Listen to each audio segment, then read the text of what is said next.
akan memetik buah kopi. Ini saya pertama kali belajar memetik kopi. Kopi ini berada di Takengon, tepatnya di Kecamatan Bebesen. Ya, ini kebun kopinya lagi panen, ini lagi metik.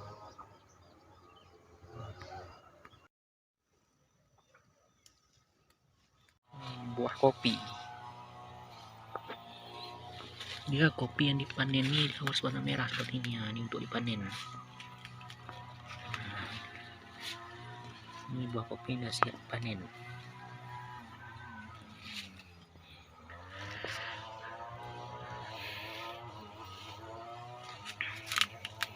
Ini baru pertama kalinya datang ke kebun kopi, belajar metiknya ya, kayak gini. Nah, kayak ini kopi.